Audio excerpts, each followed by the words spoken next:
네, 강프로입니다. 자, 한미 반도체 보겠습니다. 오늘 1.4% 떨어지고 있죠. 자, 그리고 오늘 반도체 종목군들이 뭐 삼성전자는 소폭 반등을 하고 있고 하이닉스 같은 경우에는 뭐 보합권에서 등락을 보이고 있는데 미증시에서 상당히 안 좋았거든요. 근데 한국 시장으로의 영향력이 그렇게 크지 않죠. 자, 제가 한미 반도체에 대해서 이야기를 드릴 때 계속해서 말씀드렸었던 게 구분을 해야 될 때가 됐다. 그리고 이 구분하는 과정에서 미증시하고의 차이를 보일 수 있는 종목군들이 있다. 그걸 굳이 제가 이야기를 하자면요. 자, 첫 번째는 비메모리 후공정. 그쵸. 후공정이라는 건, 그쵸. 비메모리에서 후공정이라는 건 테스트 소켓을 이야기를 합니다. 종목군을 따지면 리노공업이 있고요. 그리고 메모리, 그쵸. HBM의 후공정. 그쵸. 여기가 한미반도체입니다. 자, 이쪽은 제가 계속해서 말씀을 드렸었던 내용인데 차이가 있어요. 그 차이가 어떻게 발생하냐면 지금 엔비디아에서는요. 경쟁 업체가 생기고 있습니다. 근데 아이러니하게도 엔비디아의 경쟁 업체가 고객사입니다. 고객사. 예를 들어서 지금 엔비디아의 GPU를 대량으로 사가는 쪽이 있겠죠. 그러니까 엔비디아의 실적이 어마어마하게 지금 뜨고 있는 거잖아요. 그러면 이 사가는 구간을 보면 어떤 식으로 이게 진행이 되고 있냐면 뭐 마이크로소프트, 뭐 구글, 아마존 이런 쪽에서 사간단 말이에요. 근데 마이크로소프트나 구글, 아마존 쪽에서 엔비디아에서 너무 비싸게 해먹다 보니까 여기서는 실제 그 샘 올트먼, 그쵸? 이 사람이 AI의 아버지라고 불리우잖아요. 요 사람이에요, 요 사람. 샘 올트먼. 이미지 보면 다 나오는 건데 요 사람이 챗 GPT를 만든 사람입니다. 그러니까 오픈 AI의 대표였죠. 뭐 지금은 뭐 경영권 분쟁도 있고 그런데 그러니까 이 사람이 직접 얘기를 한 게 그거예요. 야, 아무리 그래도 엔비디아 너네 건 못 쓰겠다. 내가 차라리 펀드를 조성해서 내가 따로 만들어 썼으면 썼지. 야, 도저히 너네 건 못 쓰겠다. 이런 말이 나올 법한 게 엔비디아에서 지금 너무 해먹고 있다는 거죠. 그렇다 보니까 지금 고객사가 경쟁업체가 되는 상황이 벌어진 거예요. 근데 여기서 고객사가 GPU를 만들잖아요. 그러면 여기서도 GPU만 단독으로 돌아가는 게 아니라 메모리 반도체가 들어갑니다. 근데 메모리 반도체는 엔비디아에서 하는 것과 다르게 엔비디아는 설계 기업이거든요. 근데 여기 메모리 반도체는 모두 다 장치 산업이에요. 이게 단순히 공장만 지어서 해결되는 게 아니라 그동안 누적되어 있었던 그 공정에 대한 부분들 그 장비 다 들여놓고 하는 데에 대한 비용이 안 나와요. 근데 여기는 지금 필요한 게 GPU, 그렇죠? AI에 들어가는 그 서버에 들어가는 GPU만 필요한 거기 때문에 여기서 메모리 반도체에 대한 뭐 그런 게 필요하다 그래서 엔비디아에서 안 샀으면 내가 설계해서 내가 쓴다. 여기서도 메모리 반도체하고는 완전히 별개에 대한 이야기라는 거죠. 그래서 아까 전에 말씀드렸던 대로 지금 AI 반도체를 볼 때 지금 뭐 3월 달 이렇게처럼 AI 반도체다 딱 붙여놓고 뭐 뉴로모픽이다 딱 붙여놓고 이름만 달면 가는 그런 장세는 아니라는 겁니다. 근데 그 중에서도 살아남을 것들이 제가 지금 이야기를 드린 이쪽이다. 비메모리, 후공정, 리노공업, 그리고 메모리 반도체, HBM의 후공정, 이게 한미반도체나 PSK 홀딩스가 되고요. 그리고 비메모리 쪽의 선단 공정, 이게 뭐 주성 엔지니어링이나 이런 쪽입니다. 그리고 여기서 효율을 높이는 뭐 전력기기, 그리고 유리기판, 이런 쪽으로 계속해서 번지고 있는 거예요. 그러니까 이 구조에 대한 이해가 안 되면 단순히 여기서 떨어지니까 나 팔아야지 이런 상황만 계속해서 만들잖아요. 그래서 우리가 구조에 대해서 알 필요가 있다. 그리고 나서 우리가 타점을 잡는 게 중요하다. 만약에 지금 뭐 시세 초입 요런 구간 아니면 작년에 있었던 엔비디아의 실적이 안 좋았던 상태에서 좋아지는 과정 속에 있었던 그게 이런 구간이잖아요. 이런 상황을 전체적으로 보고 AI 반도체에 대한 내용을 뭐 23년도에 있었던 상황이나 올해 나왔었던 상황, 그쵸? 이런 구간에서처럼 본다면 정말 손실을 크게 입을 수 있습니다. 기대감은 엔비디아 측에서 너무 많이 가져가 버렸고 그 가져간 데에 따라서 하이닉스도 기대감을 가지고 있지만 무엇보다 삼성전자도 지금은 기대감을 가지고 있고 삼성전자에서 HBM 공장을 늘리잖아요. 예를 들어서 그런 거예요. 하이닉스 쪽에서도 지금 청주 공장인가 M15X 공장이 있습니다. 원래 그게 2022년도 말경 정도부터 공장을 짓기 시작했고 25년도에 완공이 됩니다.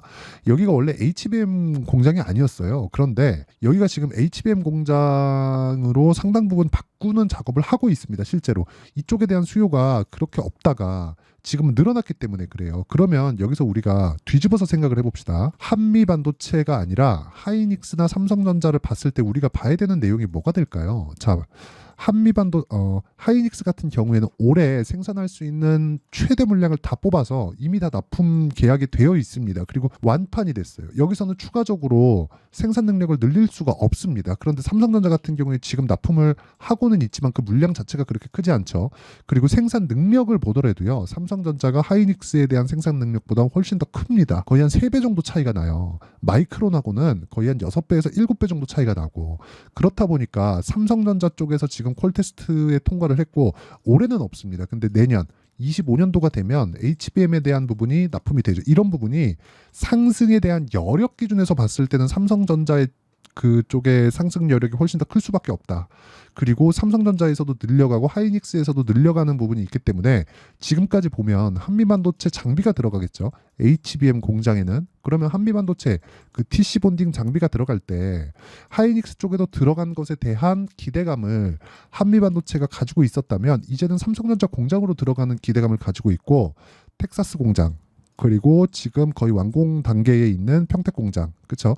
이쪽에 들어가는 그 내용을 본다면 HBM 장비에 대한 수요는 계속될 수밖에 없다. 그렇죠? 그리고 지금 보셨겠지만 ASML 있죠. ASML. 여기가 노광 장비를 만들어서 지금 TSMC, 삼성 파운드리 그리고 인텔까지 다 들어가잖아요. 근데 여기도 슈퍼 을이라고는 하지만 이 장비를 들어가는 과정에서 데이터를 받아야 다음 버전 장비가 또 나옵니다. 그래서 이런 부분을 감안한다면 한미반도체와 하이닉스 그리고 삼성전자의 파트너십은 계속될 수밖에 없다. 그리고 단기간에 많이 올랐기 때문에 조정을 받고 있는 그런 상황이 되는 거고, 이 조정받는 구간에서 우리는 타점을 잡아야 된다. 이게 핵심이에요.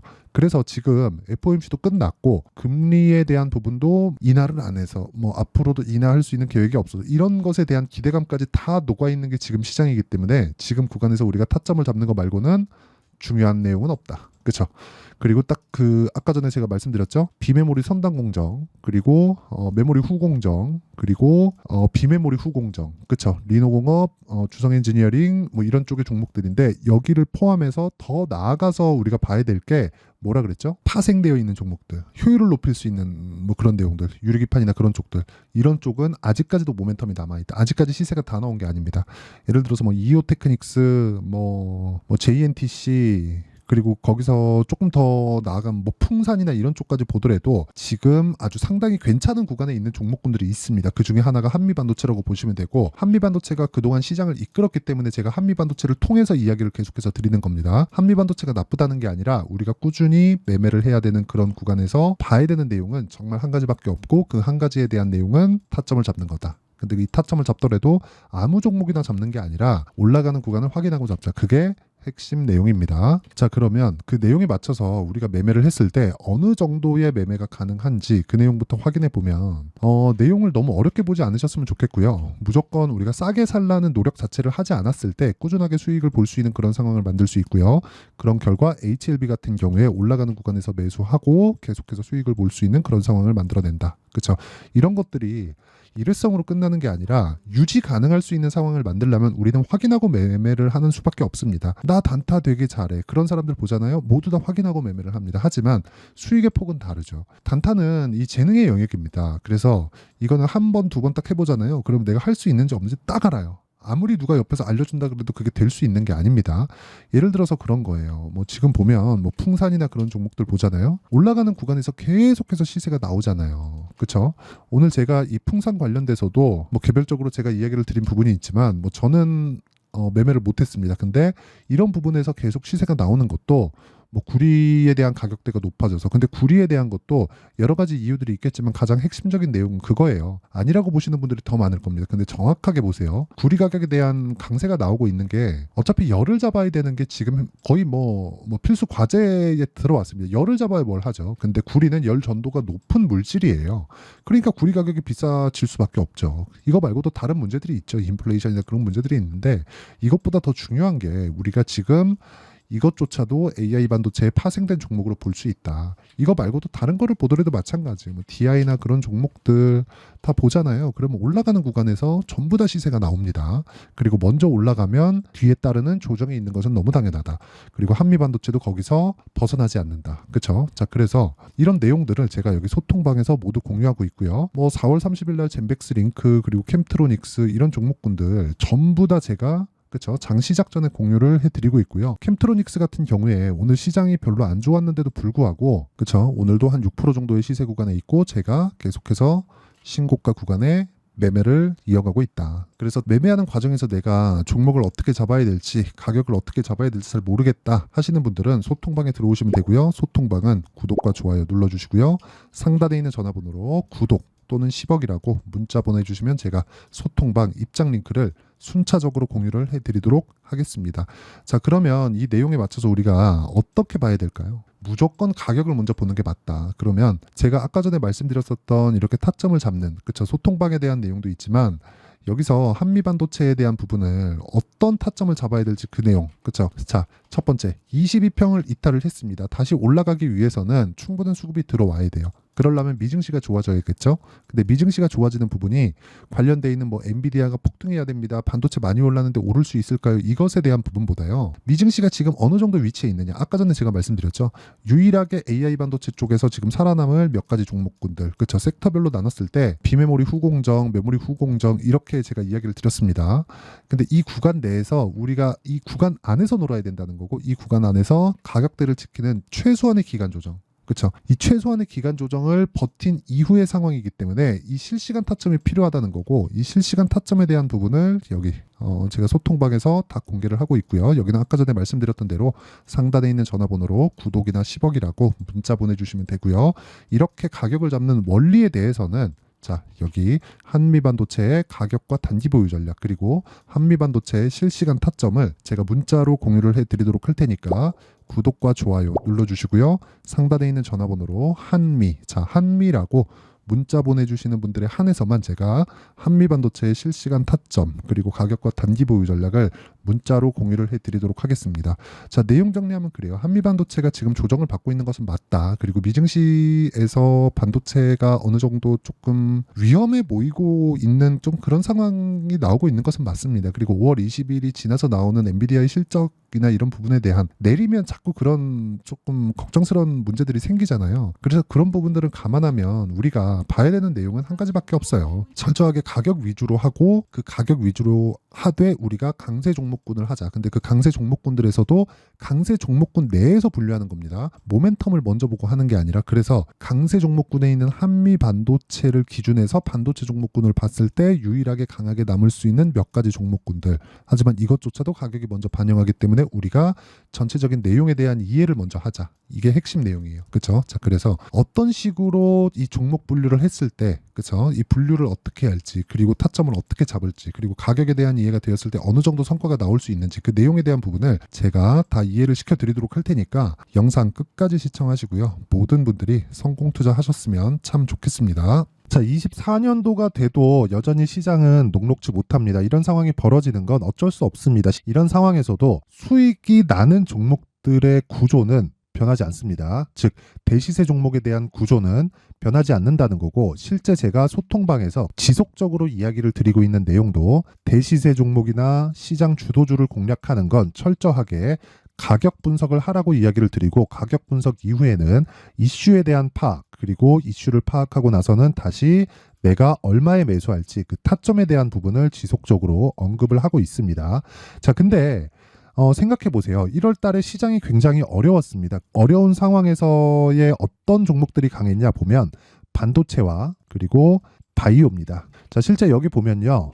HLB에 제가 실제 매매한 내용을 띄워놓고 보여드리고 있는데 1월 22일부터 매매를 시작해서 4일 동안 31%의 수익 마감이 됐고요. 그리고 여전히 신고가 종목입니다. 자, 그리고 그 다음 어보브 반도체 이름을 보시다시피 반도체 종목이죠. 그리고 AI 반도체는 지속적으로 강세를 보이고 있습니다. 이 종목도 신고가를 먼저 달성한 이후에 제가 21%의 단기간에 21%의 큰 수익을 내고 마감이 됐습니다. 다시 재공략을 준비하고 있고 이런 부분은 소통방에서 다 공유를 해드립니다. 자, 그리고 그 다음 코세스. 자, 코세스 같은 종목 종목도 당연히 그쵸 신고가 종목이고요. 그리고 반도체 종목입니다. 이 종목도 영업일 기준에서 이틀 동안 대략 한 15%의 수익 마감이 됐습니다. 내용을 한번 보시면 어떻습니까? HLB를 포함해서 뭐 30%, 20%, 뭐 15% 이런 식의 수익이 지속적으로 발생하고 있는데 이 세 종목 모두 다 신고가 종목이고 1월 달에 시장이 약세를 보이고 있는 구간에서도 강했었던 그런 종목입니다. 특징점이 하나 있는데 그 이슈에 앞서서 가격이 먼저 반영했다는 거죠. 자, 근데 그게 기업 밸류업 프로그램이라고 하죠.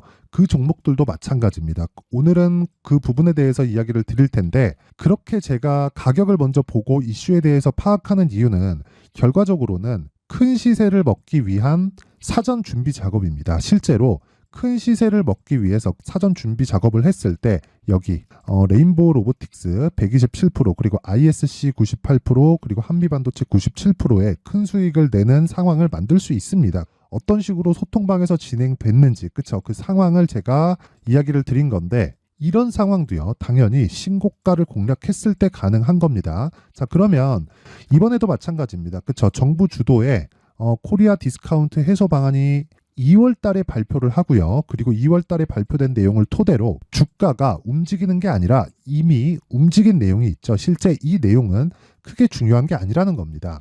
실제 움직인 내용을 보면 자, 기아차입니다. 실제로 12월 달에 신고가를 만들어 놓고 정부에서 입김을 불어 넣으니까 순식간에 기아차를 포함해서 현대차 같은 거대 기업들의 주가가 2주도 채 되지 않아서 40% 정도의 큰 시세를 냅니다. 자, 그러면 우리는 어떤 종목을 봐야 될까요? 이슈를 파악해야 되는 것도 맞지만 철저하게 가격에 맞춰서 매매를 해야 되는 게 당연히 중요합니다. 정부가 주도하는 정책 방향이 있겠죠. 그 방향에 맞춰서 우리가 종목을 찾을 필요가 있다. 자, 그러면 답이 나왔습니다. 정부가 주도하는 방향에 맞춰서 제2의 기아차를 찾는 게 지금은 중요하다. 근데 정부 정책의 방향에 맞게 가자. 그랬을 때 앞서서 제가 보여드렸었던 내용인 여기 레인보우 로보틱스 127% 그리고 ISC 98% 그리고 한미반도체 97%와 같은 수익을 낼 수 있습니다. 물론 시간에 대한 부분은 최소 2주의 시간이 필요하고요. 그리고 최장 3개월 안에 끝내야 됩니다.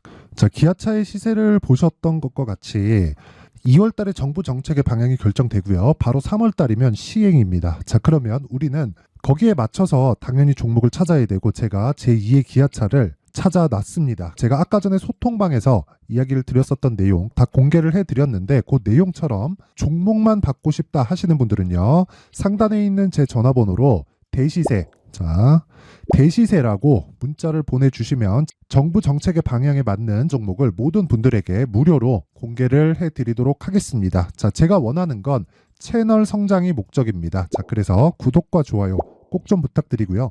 모든 분들이 정부 정책에 맞는 방향으로 매매를 이어가서 큰 수익 보셨으면 좋겠습니다.